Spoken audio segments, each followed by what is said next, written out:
Just to give a little bit of background, the current system is one in which we recognise university degrees that apply for accreditation and whose degree content in terms of curriculum topics and so on conforms with a long list that we've used for some years now of various substantive topics. Somebody who graduates from one of those degree programs can automatically apply to become a graduate statistician, as can someone who's graduated from a degree program that isn't recognized but can be shown to be equivalent broadly to the degrees which are recognized. On top of that, somebody with a graduate statistician qualification and relevant professional experience can go on with mentoring and so on to become a chartered statistician. And graduate statistician and chartered statisticians are our two professional awards, and the main route to those awards is the way in which we recognize degrees. I'm not going to say a lot about why we've decided to change the system. Suffice it to say that we've found that the system that we have at the moment is rather unflexible and doesn't really cope with the changing world around us. And I find it useful to think in terms of 3 or 4 challenges. One is the diversification of degrees that we're seeing universities producing. In the old days, you used to have statistics degrees, you used to have maths and statistics degrees, 2 or 3 variants on that, but not really much beyond that. Now, typically, universities come to us with anything between 10 and 20 degree programs that they want to have accredited. On top of that, there's usually multiple pathways through those degree programs, a lengthening list of electives that students can take, so that the actual curriculum content that any individual student faces is dependent upon their elective choice. This makes the accreditation of these degrees more and more complex as long as our unit of assessment continues to be the program as a whole. There's also an increasing diversity of degree types. Again, 10 or 15 years ago, most degrees were 3 years BSc degrees. We've now got 3+1 masters, sandwich courses, placements, a diversification of degree forms from different kinds of provider, study on campus, study at distance, and so on. We felt that to bring our accreditation procedures up to date, we needed to find a way that copes with that increasing diversification of provision. And we also wanted to take that opportunity to think about what is it that we want a graduate statistician to be, and what kinds of professional expertise would we routinely expect them to have. That's also informed by the change in the world around us. Now, Ed's already referred to that in terms of the phrase data abundance, which is a marvelous way of describing what's going on. I guess 25 years ago, the data that most statisticians would work with would be data that had been specially created in some way in order to be analysed, whether it was through experiments or a survey or whatever else it might be. Increasingly, that's no longer the case.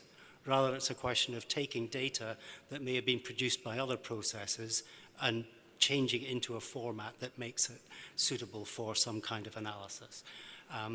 As part of that, we've seen the rise of data science as a whole series of debates about ways in which meaning and value can be extracted from data in different forms.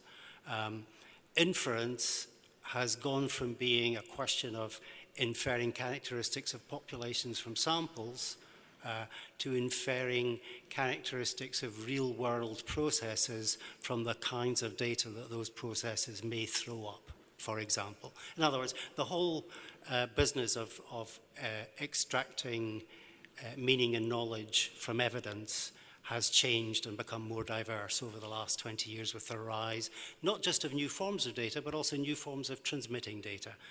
Data is much more accessible as well as more diverse than it used to be only a decade ago.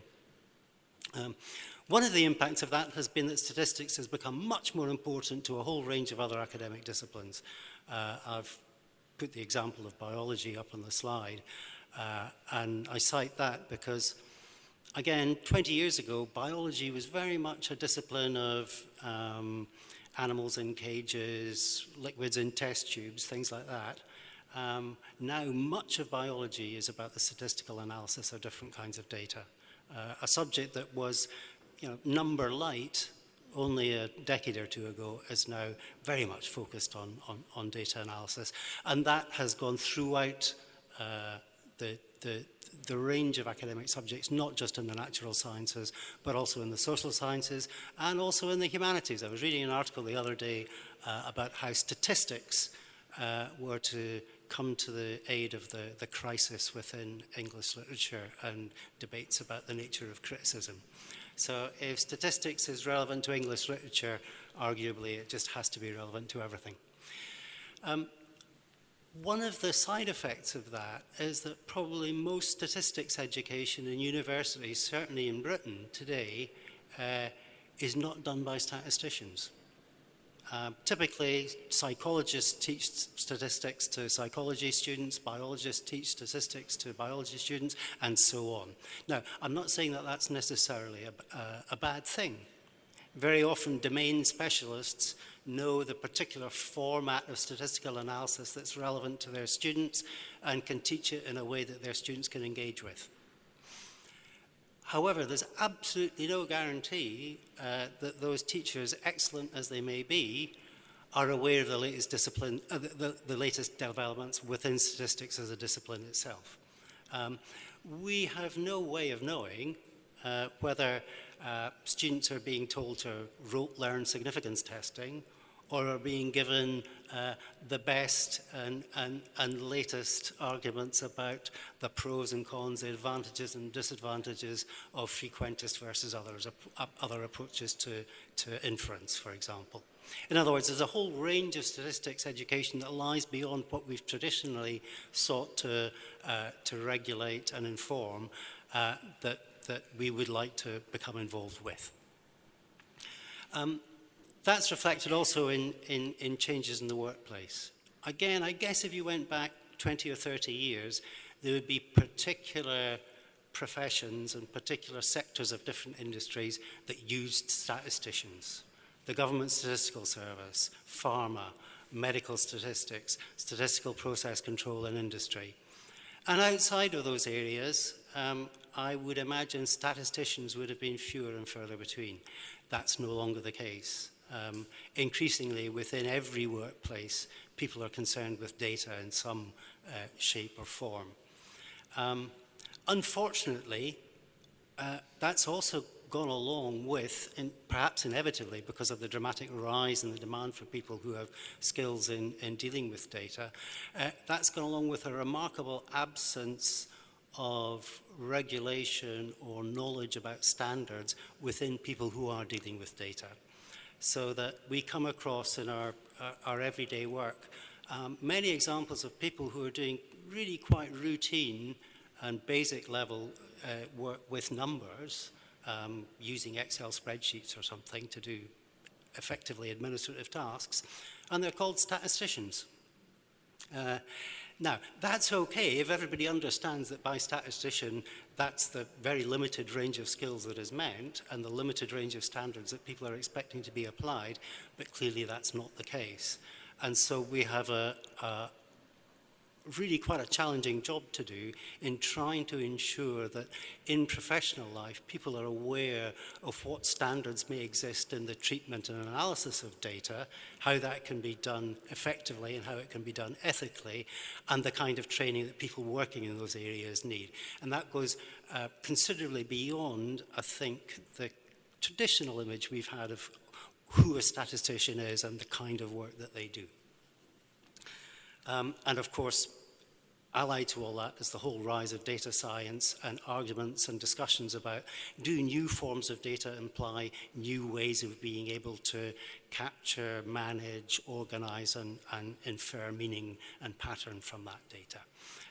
It's also meant that there's now an increasing relevance of the way in which data is engineered and made tractable for analysis and the implications of those processes for the kinds of analysis that can be made from it.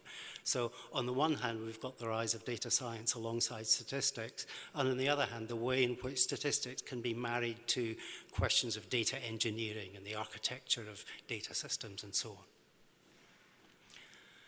on.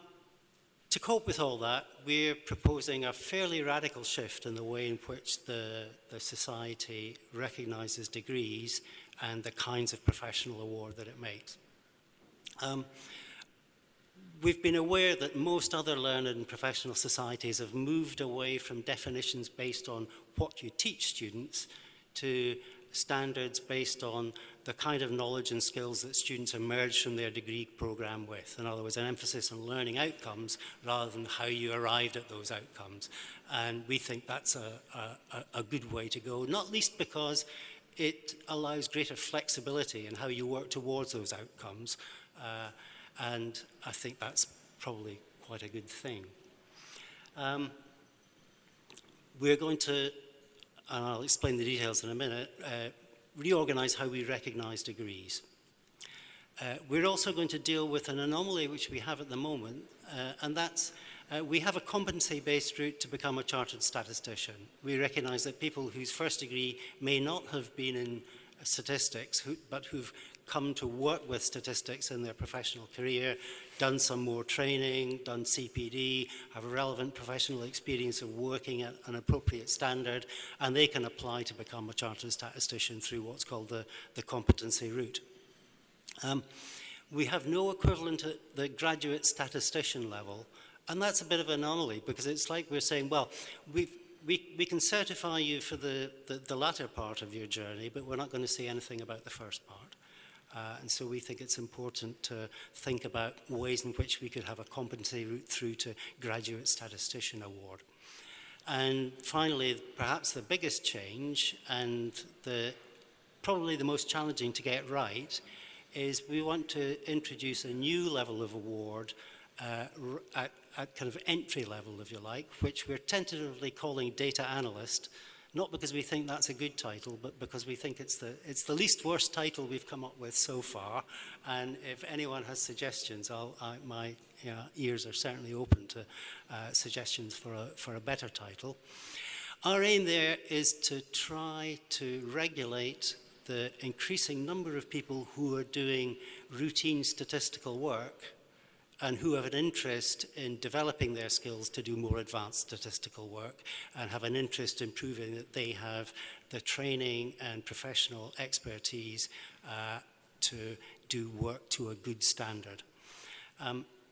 We're thinking here not just of the people who might come into that category, but even more so of those called to recruit and manage them. Because one of the things that we're very aware of is that increasingly managers are looking for skills in data analysis without themselves knowing much about what it is they're actually looking for and are looking towards us to give them some guidance. And having a structure like this is one way of addressing that problem.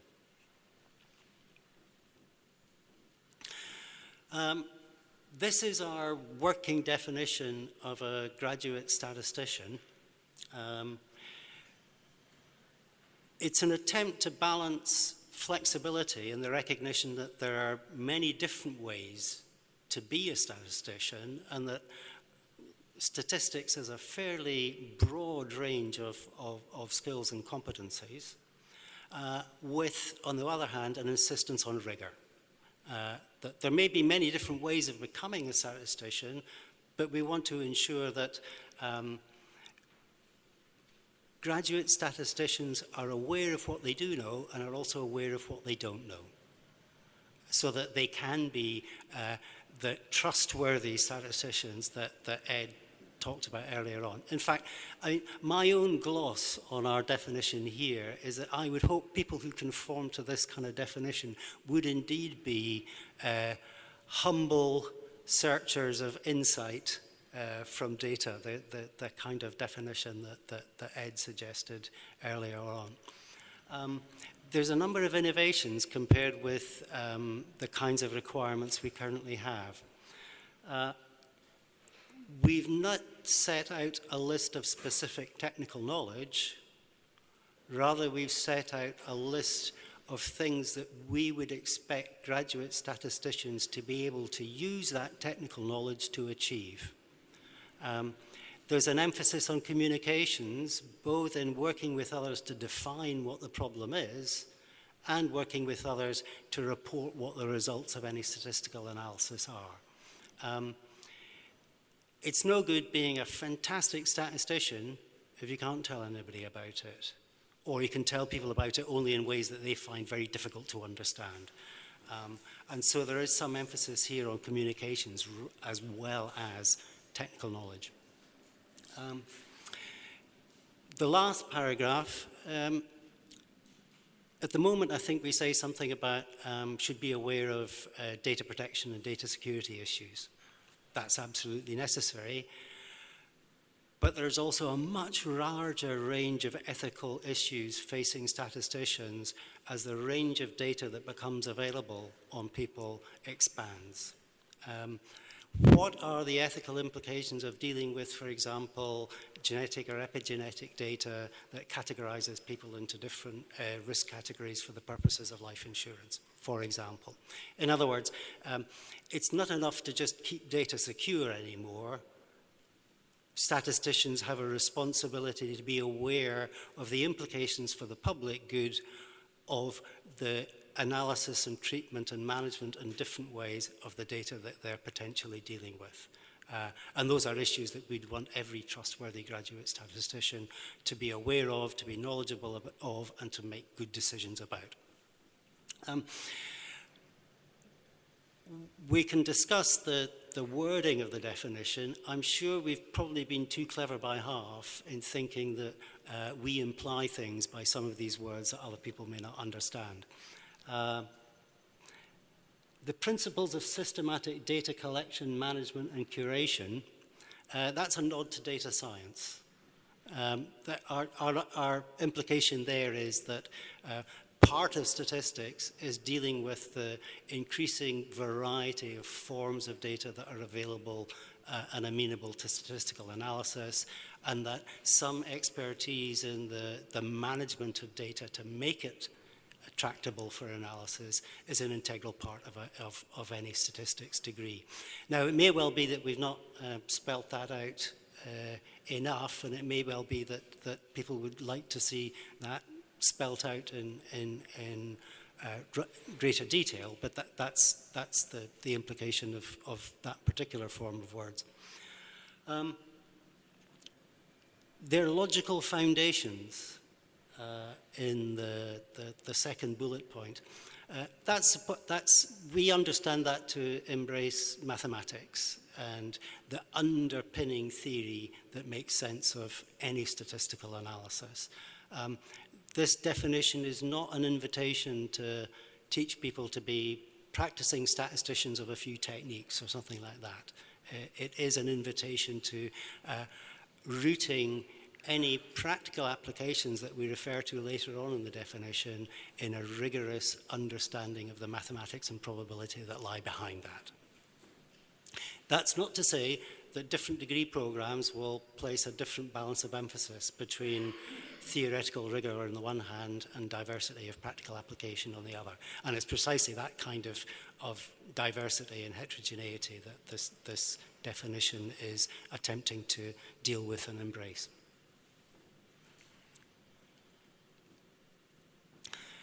Instead of trying to accredit programs, our intention is to move the focus of accreditation to the building blocks of those programs, individual course units or modules. And if they have appropriate content for the skills and experience of the students doing them, are taught well, have learning outcomes that are consistent with the module content, have had some involvement by a professional statistician, however we want to define that, in their design or review, and that the course is adequately resourced, has opportunities for student feedback and so on, and has good student performance on it, then we are prepared to award a course a quality mark. That quality mark says nothing about the content or level of the course, other than that it must fit within some kind of coherent structure, that the content is appropriate to the students doing it. There are two rationales for that. One is it allows us to deal with the diversifying forms of statistics degrees. It also allows us to deal with teaching of statistics outside the context of statistics degrees. So a degree in biology or ecology or economics or whatever it might be that's focusing on statistics can apply to be quality marked just as any module within a statistics degree could be. In turn, our definition of a degree that's worthy of accreditation will simply rest on the way in which a program of quality marked modules forms a coherent program of study leading to the learning outcomes that we have in our definition of graduate statistician.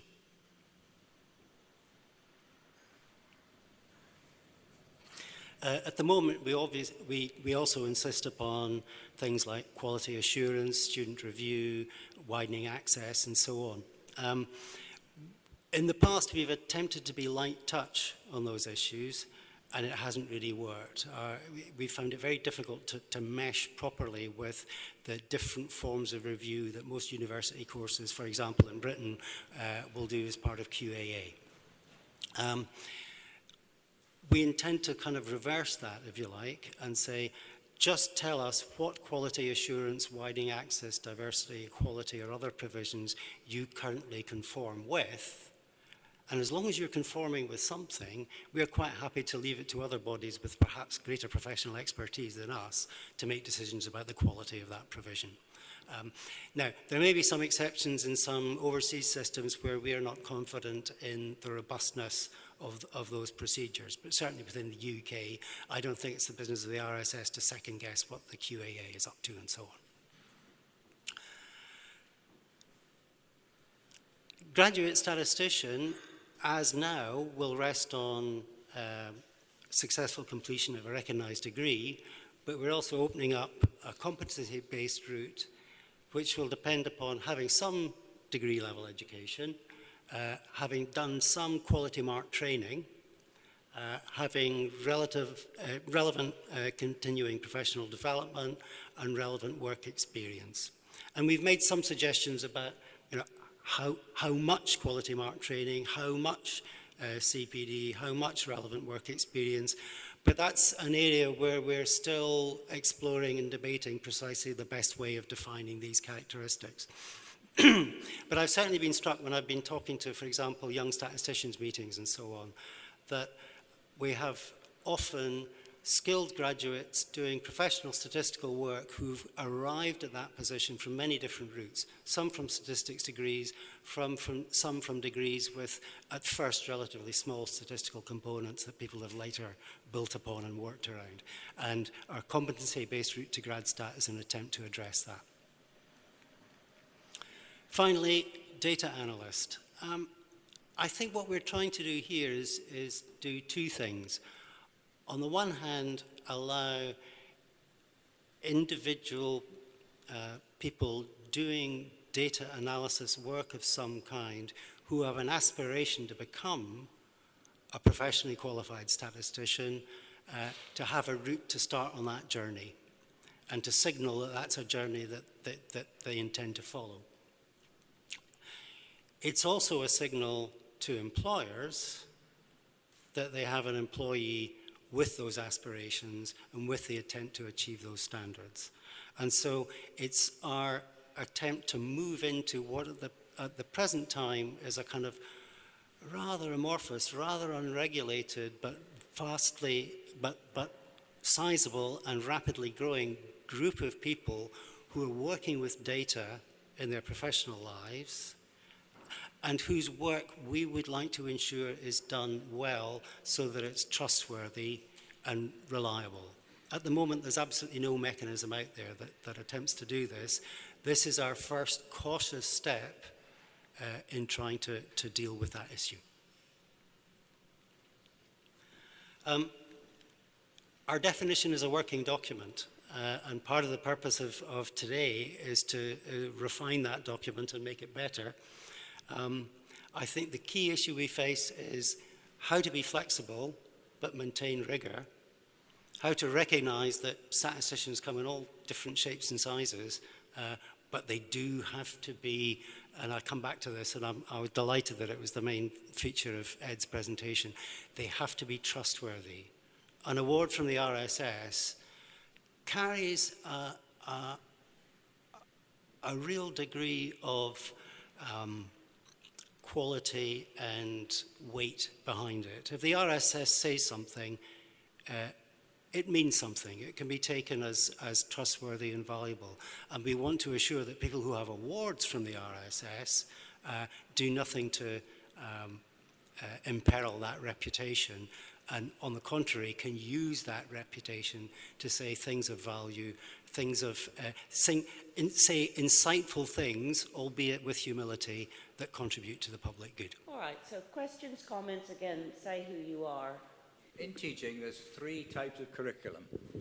There's the intended, there's the learned, there's the intended, the taught, and the learned. How are you going to measure the learning outcomes in that context? Because learning outcomes are measurable. Are we going to measure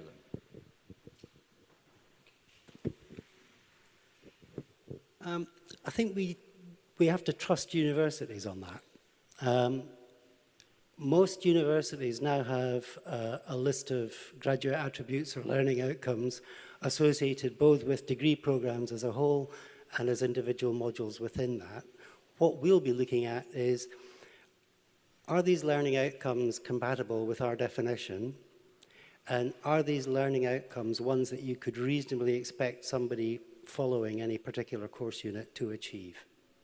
So that, for example, if a learning outcome is an understanding of the frequentist approach to inference, and that only occupies, one seminar and a couple of lectures in a course, that wouldn't be an appropriate learning outcome for that course.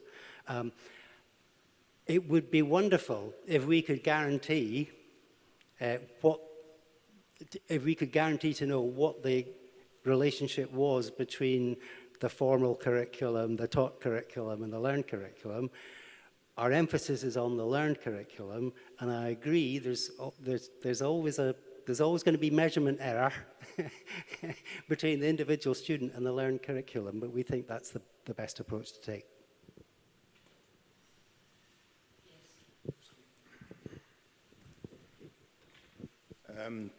Tim Davis. I consult in industry and engineering and occasionally make a nuisance of myself at the University of Warwick.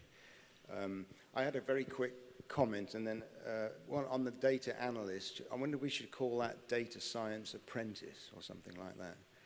Would be a suggestion for I'm not saying it's better, but an alternative. I wanted to make a comment, John, on, I think it was slide 6, where you replicated the bullet points that came out on the document that you emailed out, which was characteristics of a degree, I think it was. And well, you don't need to find it. I think it was on the one-pager that was handed out. So I think Ed in his talk mentioned it was important that you have to be a good statistician, you have to know how to ask the right question. And I think that's an important point. Now, that does require some domain expertise, clearly. Maybe not domain specialization, but domain expertise. It's probably too much to expect us to teach undergraduates every domain. So it seems to me that an alternative to that would be to make it to make sure we teach context in how you do statistics. So, for example, designing an experiment in an engineering application is completely different to designing an experiment in agriculture, for example, because the contexts are completely different. I guess where I'm heading with that is we really want to avoid statisticians making type 3 errors. Chuki talked about type 3 errors. That's for providing brilliant answers to the wrong question.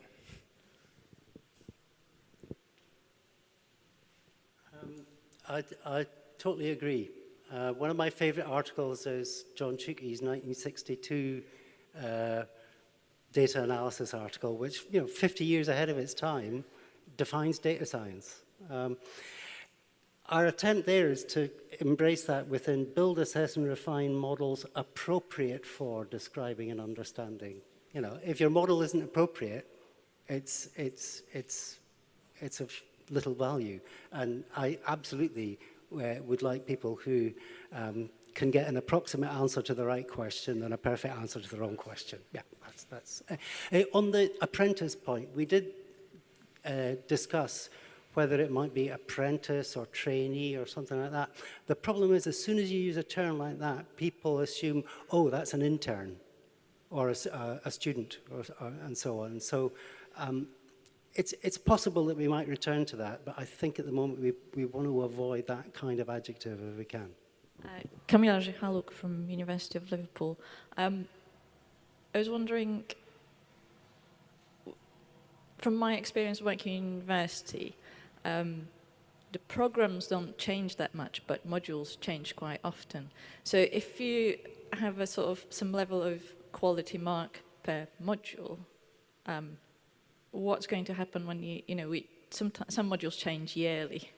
Well, probably not exactly like that, but a lot more often than programs. Have you got any ideas how you're going to deal with that?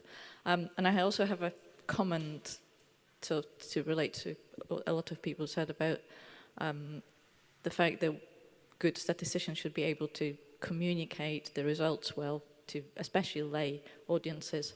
I always find that it's a balance almost between the maths contents in the modules that you try to teach students and test on, and the bit which a lot of my students want to ignore, which is provide a practical interpretation of your results. And some of that is a problem with working in the maths department, where a lot of my colleagues don't really value that part either. And I find it very hard to impose insisting on having that part in, sorry, the screen just disappeared, in the modules, especially for students that are actually in maths department, when people sort of think this isn't really mathematics. I know it is statistics, but I don't know if anyone has any advice on how to convince them this is important, then I would really like to hear that. British universities are excellent at producing graduates who can speak and graduates who could count, but they can't produce graduates that can do both at the same time. And that's an exaggeration, but it's not much of an exaggeration.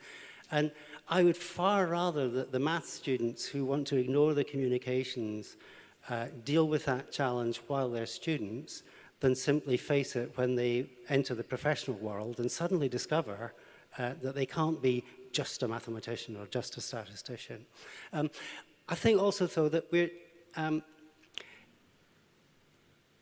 we're quite happy for universities to work towards these standards rather than insist that they've got them all perfectly met before they approach us.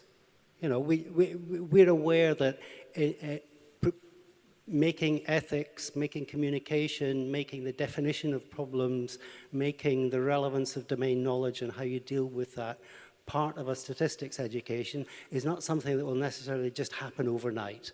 And we're well aware that university processes of reform can be, quite slow moving. So we're quite happy to talk to universities about how they're moving towards our definition, rather than saying, until you've got this definition met, don't come near us. On the way in which modules change, we're perfectly happy to see modules develop and grow. If they become something completely different, then there's a case for going back and revising them. The problem we have at the moment is, theoretically, every time a module changes within a degree program, the degree program changes. So we're accrediting one set of modules and curricula, and 5 years later, who knows what they may look like. So we're aware that we're dealing with a moving target, and we hope to be flexible in doing that. And we hope that the definition will make it easier to cope with those changes. inevitably, statistics and data science in 10 or 20 years' time is just going to be as different then as data science statistics are today from what they were 20 years ago. And our aspiration is that this template will cope with that kind of change.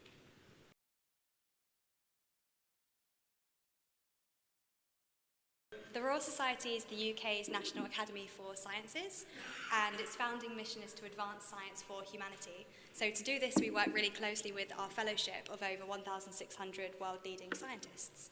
And I'm a policy advisor in our data and AI team, and our team worked to create the conditions for the safe and rapid benefits of digital technologies.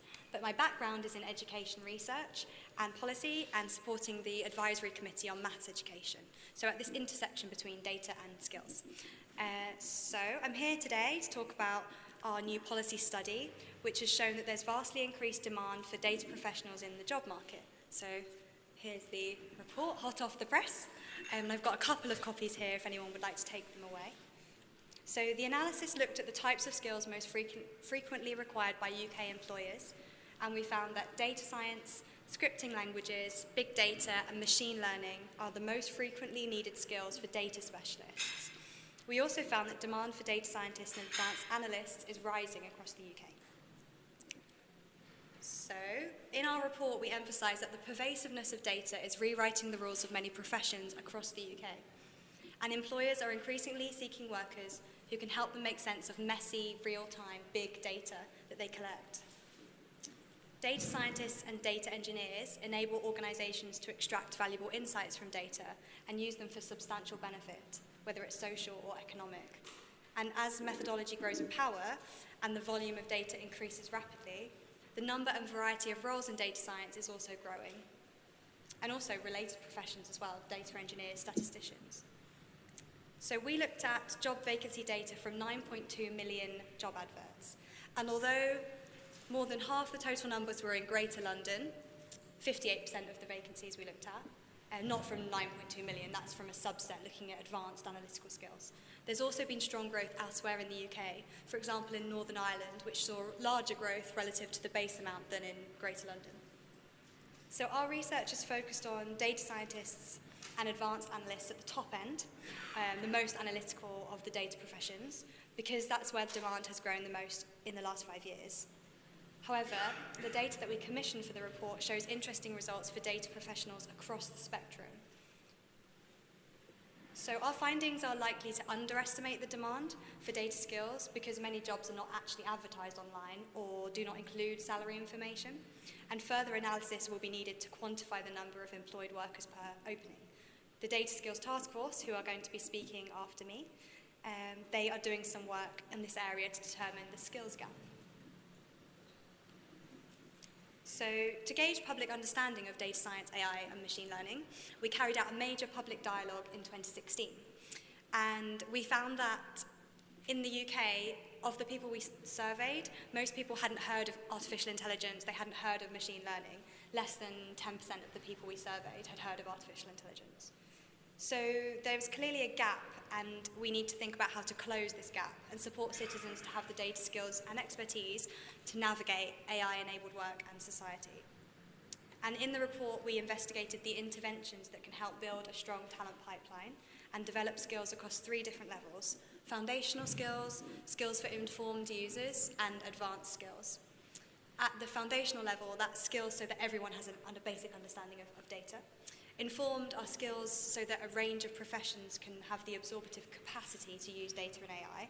And advanced are skills required by specialists in the field, and that's what we've already shown to be in really high demand.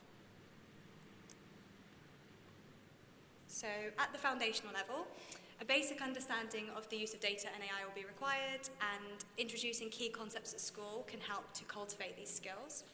And the report calls for data skills for everyone through curricula which is fit for the future. And the Royal Society is contributing here by thinking about how data science may be embedded effectively within students' subjects choices at 5 to 18, how it might be taken as a standalone subject or as a further qualification. And we're supporting expert groups to think about a future curriculum that embeds data literacy. And we're also creating lesson plans and thinking about CPD for teachers to help them teach data skills. So more broadly, because jobs are changing, we think that education needs to change. And this isn't just about data skills, this goes beyond to the full kind of curriculum. And this morning in some of the talks we heard about the challenge with people either having communication skills or having math skills, for example. So Royal Society is calling for a review of post-16 learning in the next Parliament to ensure that young people leave education with a broad, balanced range of skills. So that they can go into careers and have this breadth of knowledge rather than having to choose a narrow curriculum, which they currently have to do at A-level. So, at the informed user level, to ensure a wide range of sectors have the capacity to use artificial intelligence, new mechanisms are needed to create a pool of informed users. And this will require adjusting content in university courses to make them more nimble and more responsive to employer needs. The report also recommends developing a professional framework for data scientists with shared codes of practice, including appropriate governance of data collection and use. So it's really great that bodies like the Royal Statistical Society, the British Computer Society are exploring how to do this. And I think that accreditation of course modules is a really good goal to work towards. In the longer term, professional bodies could work with employers and universities to identify the skills needs, and they should also consider how to address accreditation to ensure that there's confidence in the quality of new courses. This will make sure that important topics such as ethics training are embedded and taught to everybody who's going to be studying things like data science. And professional bodies will also need to work with government, the Centre for Data Ethics and Innovation, the Ada Lovelace Institute, to establish this professional ethos for data scientists. So at the advanced end, further support is needed to develop these advanced level skills, and our evidence shows demand for data scientists and data engineers has grown by 1,287% in 5 years. And we've called for government to make data skills a core part of the National Data Strategy, and we're working with them to take this forward.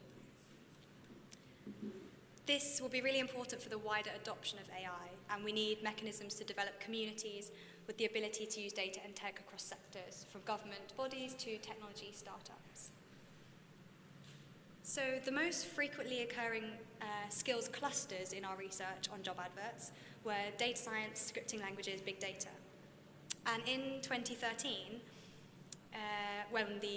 which was the start of our analysis period, data science as a cluster of skills featured in 13% of job postings at the most advanced category. So for data scientists, statisticians, economists, this category which we call DSSA, so data skills and advanced analysts, 13% of postings called for data science skills in 2013.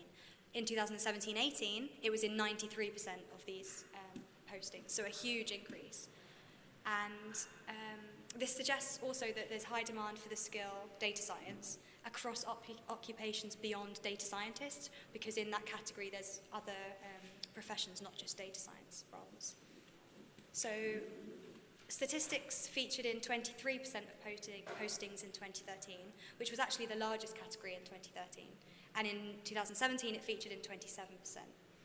So I suppose the point I'm trying to make is that the shifts in demand reflect an evolving data science landscape, and it might be that some of these things are just being repackaged. In fact, people have been looking at patterns in numbers for a long time, and statistics is not a new concept, as we're here in the Royal Statistical Society today. But over the last 50 years, statisticians, analysts, and computer scientists have played a part in this invention of a kind of new computational environment for data analysis, and I think that's what we're seeing in this shift. So the newer skills that were required in 2017-18, generally open source, can be applied across sectors, and they also call for high levels of computing power, and with all that, they attract this salary premium. So that brings me on to the next slide. So this graph shows the average salary for data scientists and advanced analysts in the green. Has grown more than any of the other categories that we included in our analysis. There were about 6 broad categories. I've just picked the top and the bottom there, just for clarity for the slide. So certain skills within this data scientist and advanced analyst cluster have a higher premium. So Hadoop was actually the skill that had the highest premium. And the reason we started this project in the first place was because we were concerned around this point around salaries. So we were concerned that maybe major industry players were hiring the most experienced data scientists and AI researchers, which were meaning that universities, charities, and government were losing out, and we wanted to investigate this phenomenon. And we did find that incentives available from industry compete quite hard with those offered by academia. So large tech companies are encouraging researchers to publish now, which was obviously something that was once a particular advantage of working in universities. And universities will need to retain and create the trained staff to meet teaching needs. But yeah, this is a challenge due to the salary premium that data scientists can command. So the other kind of side to the report, we can aim to grow talent, but we can also share talent better. So we looked at what limits or enables mobility between sectors. And we interviewed 15 data professionals to try and answer this question. We heard that it can be difficult for data professionals to find a home in academia sometimes. And there's also this revolving door, which makes it, this one-way door, which makes it difficult for people to return once they might have left. And I've got some quotes from some of the people we interviewed. So somebody said, once you've left academia and you're not publishing high-quality papers, it's very difficult to go back. And somebody else, from the point of view of an academic career development, my 6 years in Silicon Valley was completely wasted.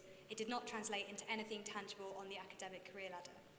So in the report, we examined the drivers for movement between academia, private and public sectors, and we looked at the mechanisms that can help to facilitate this career mobility. And this diagram just gives 3 examples of drivers to particular sectors. So access to data and computing power as a draw to industry, impact on policy and public services as a draw to public sector, and intellectual freedom as a draw to academia. And this is quite broad, and it doesn't necessarily just apply to data skills, but actually the bit about access to data and computing power, that does. So I think that was quite interesting to draw out. So our analysis found that there's this need for mechanisms to develop data talent and to allow data talent to move between sectors. And we looked at lots of different models and mechanisms that can do this in practice. And I've included 3 examples on the slide, but there's lots more. There's examples such as data stores, offices for data analytics, centres for doctoral training, collaborative events and partnerships. And these can help organisations that don't necessarily have the resources to hire data scientists themselves. So just to briefly touch on these examples. So there's real value in enabling data scientists to donate their time to apply data science to societal challenges, for example, through pro bono project work. And the charity DataKind supports charities and social enterprises to do this. They run hackathon events called Data Dives, where charities and social enterprises work with volunteer data scientists, analysts, statisticians, developers, and designers to gain an insight into their programs and to help to increase their impact. And this is really important for third sector organisations because they're really keen to explore the use of data for decision making and also for service improvement. And there's a growing need for these organisations to provide evidence of the impact of their work. So hackathon-style events, they can help stimulate more involvement, more engagement between the academic community and social projects. And the Royal Statistical Society's Statisticians for Society initiative was launched in 2014, which also aims to do this. So I've put the Alan Turing Institute on here. They're going to touch on this more in their presentation in a minute. But one of their major goals is to train new generations of data scientists and artificial intelligence leaders with the breadth of technical and broader communication skills to match the needs of the UK. And one of the models that we touch on in the report is their enrichment scheme, which offers doctoral students the opportunity to join their research body. And then finally, the ONS and their data science campus is leading the way in developing a degree-level apprenticeship in data science on behalf of the public and private sectors. So that is the report in a nutshell.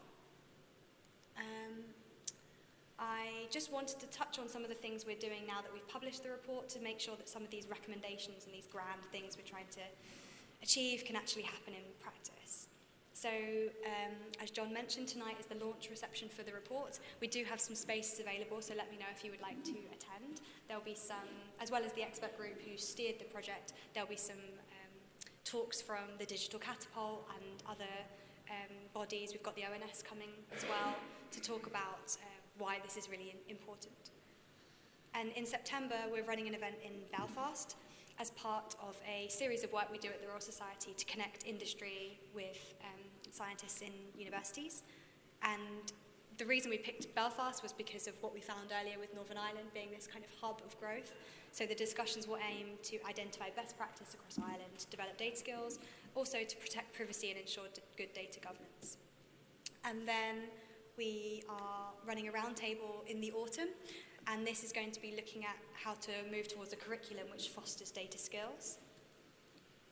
And finally, alongside these kind of events and roundtable stakeholder engagement activities, we're also trying to do some work to take forward some of the policy recommendations with government.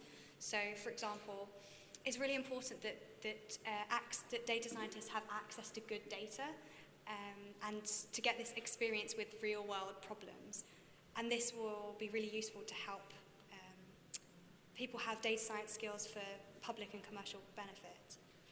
So we're going to try and work with BAYS and UKRI to improve access to high-power computing for data scientists and include this in the UKRI infrastructure roadmap.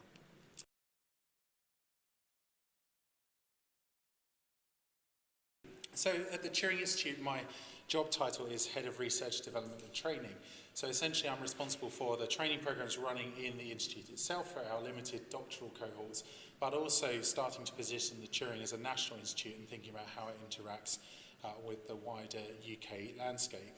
And we're the National Centre for Data Science and Artificial Intelligence, and the AI bit was added to us in 2017. And I think these questions around what is data science, when we were informed by government that we were to have AI added to us, many people in the Institute were surprised because they already thought we were doing that.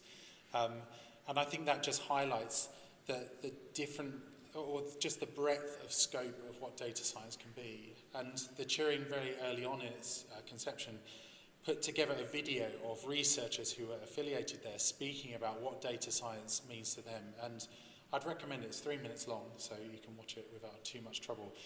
But one interesting observation perhaps from that is that a lot of people were speaking about the outcomes from their research and what they're hoping to do with their research, and that defined them as data scientists rather than the skills they had. And that perhaps fits with more a sort of learning outcomes model of thinking about how we classify different things, picking up from this morning.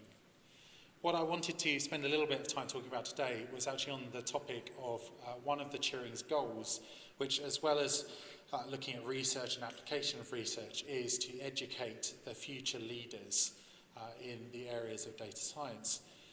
And I think that this resonates well with what we're hearing this morning, particularly around the concerns that the people that are being trained up have a strong ethical and, I guess, great sense of integrity in the way that they carry out their work. So it very much is one of my roles to focus on what does that leaders of the future look like.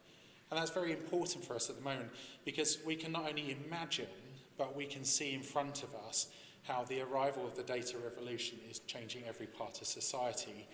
And I'm sure we all know from our personal lives and wider that change can be difficult at the very best of times. But especially when there is sort of a pervasive suspicion about the motivation behind some of these innovations, particularly in AI and the use of data. And so it's our hope that those that we're training today, and by training leaders, I think I'm predominantly speaking about those undertaking doctoral level qualifications. I think we hope that they will go into the workplace or in academia, continuing to do amazing research, but also being able to use what they have learned during their studies for good and being advocates for the safe, ethical, inclusive and explainable use of these technologies in the future. One of the most exciting programs that the Turing is currently involved with is a series of workshops that we're putting together with the new Centres for Doctoral Training that are due to welcome their first students in this October. We undertook a consultation process with CDT leads, and the Turing was given a task of running workshops around the more sort of holistic or complementary areas of data science and AI education, and to deliver these in a sort of super cohort across the whole country. So that sort of begs the question, well, what does that mean, and what are we going to do about it?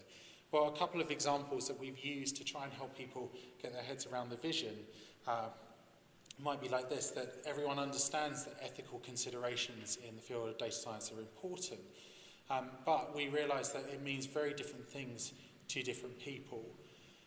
And when you're in a training program like a CDT, some of them are quite narrowly focused, so the people you're interacting with in your cohort, which although brings many benefits, can be from quite a narrow slice of the academic landscape. And so does an astrophysicist, for example, studying images of distant galaxies, consider the same ethical implications about their projects as a biologist who's looking at cancer biopsy images, even though they have a large area of technical overlap? And so the hope is by bringing these young researchers together early in their training, they can get a broader sense of the implications around their field, and therefore know a little bit better in the future how to identify both opportunities and also to make sure that the work they're doing is ethically sound and backed up with that great integrity. Likewise, we want to work on a workshop that really encompasses leadership skills. Now, leadership skills are one of the sort of transferable skills that go around any doctoral training program, and we hope that students will pick that up. But the idea is to think about what are the challenges these people are going to face in the future. How are they going to be able to go into their workplaces and help the new technologies become embedded, help people realise that they need to adapt the ways they're working to deal with the changes that they're facing. And that requires not just the cutting-edge technical skills, but also the communication skills in being able to explain what is going on and explain the advantages that can come out from embracing these new technologies. And I think it's something that we really hope that these will be the leaders of the future, because they will be there advising senior people in universities, advising CEOs in companies, and helping them see the benefits of the technology, but also how they can be used in a good way for society as well. I think if we're going to talk about challenges, there's probably one challenge that I will raise, and this came up from earlier in the week when I was meeting with CDT directors in Birmingham, and everyone agreed that diversity is going to be one of the challenges that we do need to meet head on. We are always going to struggle with that until we increase the pipeline of people coming through, and it's really encouraging that it seems to be on everyone's radar at the moment. And I really hope that we do manage to generate change, as we've seen happen in other areas where they have kind of worked very hard to try and increase inclusivity on courses that have traditionally not been so inclusive. So will our plan work at the Turing? I hope so. But at the moment, I'm allowed to dream big dreams because we're at the start of a program. So perhaps in a few years' time, I'll be able to report back on how this investment pans out. But perhaps before then, you will meet some of these future leaders, and do hope that you challenge them to think ethically about their work, and challenge them to just have a slightly broader horizon than they initially may have thought they were getting into. My name's Matt Forshaw. I'm a lecturer in data science at Newcastle University. I'm also data skills policy leader to the Turing Institute, and a large body of the work at the Turing is around data skills task force. So I'm going to be mentioning a little bit of that work today, and then also a bit of case study of some work that's coming out of Newcastle. So by background, I'm a computing scientist. I'm one of these CS guys masquerading as a data scientist.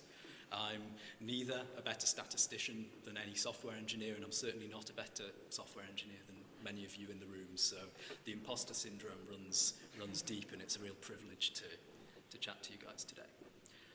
So I think it's been really illuminating, some of the discussions we've already had today. Some that were particularly pertinent was around organisations and individuals developing an understanding of what data science is and what the different role descriptors that sit within data science might be, and then from there helping them identify what their training needs or what their recruitment needs might be. One body of work that we've been pursuing through the Data Skills Task Force, and it's been our first sort of key body of activity with my involvement has been around a data skills portal. So this is intended as an industry-facing tool, but also one applicable to individuals.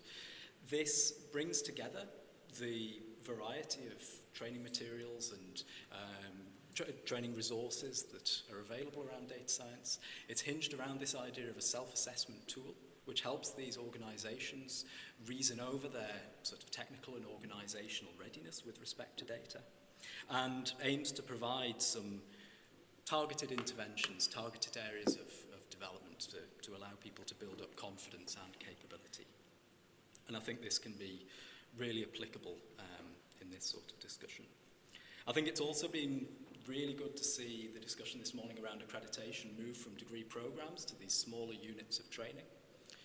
The target audience that we're looking at for this portal are people who are from non-conventional academic backgrounds. They're looking to build analytical rigour into their roles, but they're not necessarily from the sort of traditional computing or mathematical sciences backgrounds. And I think that's a very positive move.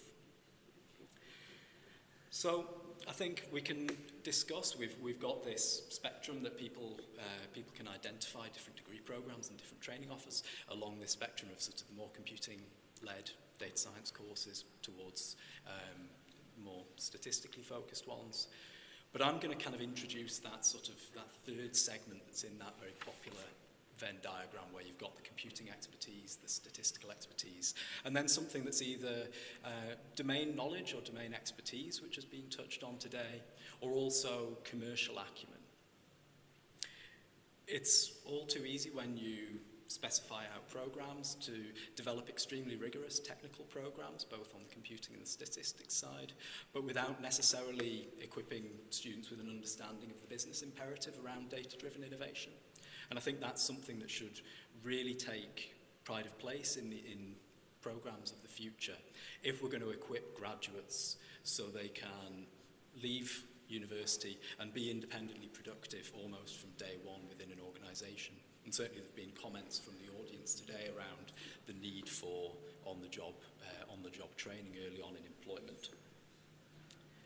I think there are real opportunities, and John touched on this earlier, around the need for statistics education going beyond the realms of service teaching. A model that we often see, whether it's in data-driven innovation, where people bring universities' business schools on board to deliver training, or whether it's around training in ethics. We're seeing with EPSRC's recent CDT call, a very encouraging move where responsible research and innovation was really at the fore, and people had to answer very specifically to how they're catering for that. But I think there are still opportunities to really deeply embed both of these areas throughout a course, throughout a curriculum. For these aspects not to be elective modules that sit towards the end of programs. These are typically the reserve of, your sort of semester 2 or semester 3 teaching, but making sure that the checks and balances around responsible innovation, and also getting these ideas around the business imperative around data, getting those in from day one, thoroughly embedded, and also part of the common language of everyone who's part of teaching on these programs. So I think there's a real opportunity here to benefit organisations and benefit our graduates by really focusing on these key areas. So my day job and the suite of master's programs in data science that I look after are based up at the University of Newcastle. I'm aware that we're in quite a privileged situation where we've got some extremely supportive industry partners. We have the National Innovation Centre for Data on our doorstep, and that there are real significant barriers in terms of being able to give students good experiences and good training in this sort of area. I think something I would be very, very keen to pursue would be collaboration across higher education institutions around best practice, around curricular materials, in developing these tricky, sometimes referred to as soft, but they're the hard part. But to build up a bit of a community of practice around people delivering this training. My name's Sandy Grom from the Department for Digital Culture, Media and Sport, and the digital was added not too long ago. We have a new plaque in front of the Treasury building, adding digital to the culture, media and sport quite recently. So I'm from the digital skills team in DCMS. DCMS leads across government on data-related policy issues, both within government and out with. So I want to talk about three things relatively briefly. I know John wants to get in a session, a few questions in a few minutes. So I want to talk about the Data Skills Task Force, the National Data Strategy, and a programme we launched just over a week ago on conversion courses. So the Data Skills Task Force thing has been mentioned quite a few times this afternoon. It's chaired by Accenture and the Alan Turing Institute. It was initially set up to take forward key elements of Analytic Britain, which was published by Nesta, which builds on research that was partly funded by DCMS. And the Analytic Britain report is worth looking at. There's a vast array of recommendations from working in schools, through secondary schools, universities, but also industry and government. There's a vast array of things. Not all of those have been implemented, but some of them have been. And one of them was to set up the Data Skills Task Force. We find there's quite a wide range of stakeholders involved in various data skills activities, including a large number of Royal Societies, including the Royal Statistical Society and the Royal Society here today.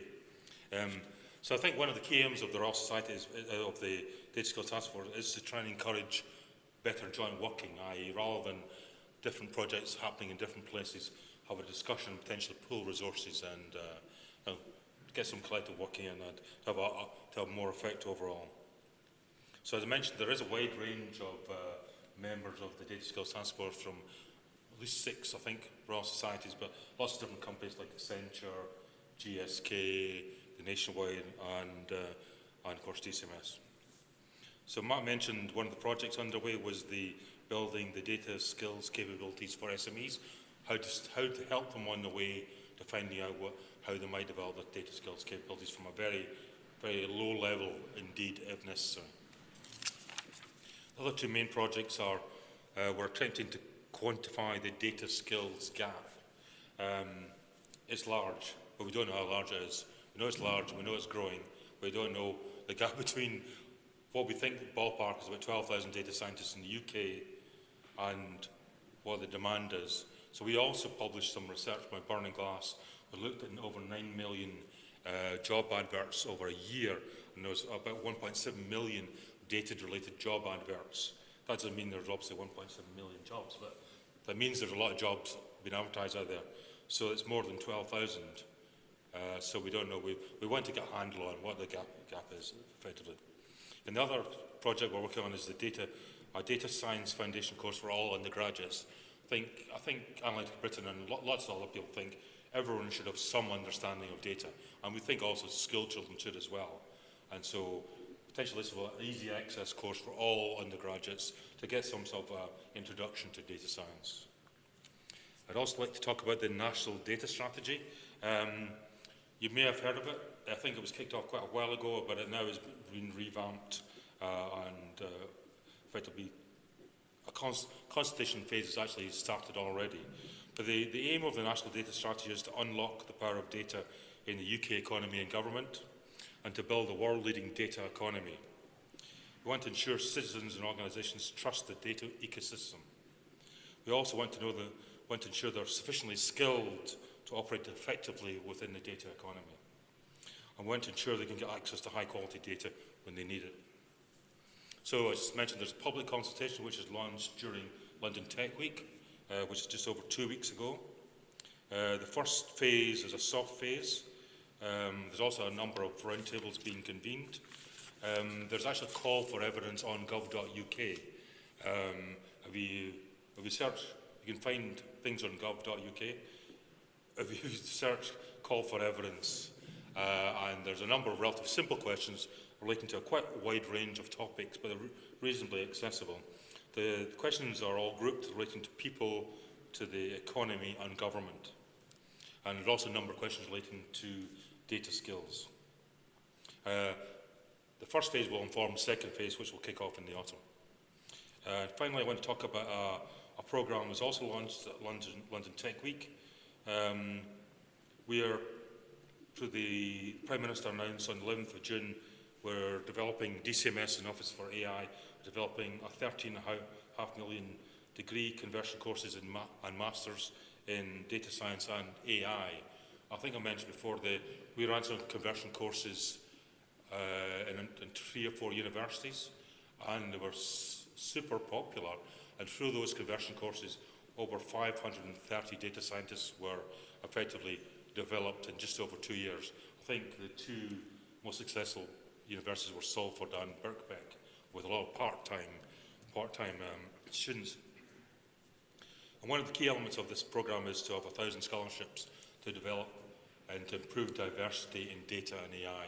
That is one of a big issue in terms of the makeup of those people involved in AI, especially the high end, and data as well. We want to see how we can develop the diversity of those involved in those professions. One of the things in this programme, we want to get industry working with universities to develop more innovative courses. We want much more innovation. We want more industry involvement in designing and also supporting work experience. We also want them to help fund the courses as well, and to fund the whole programme and make it much more interactive and more relevant to industry. And finally, we think the programme will kick off in the autumn. We're working out details now, but more or less that's what this autumn should be a call for innovative bids.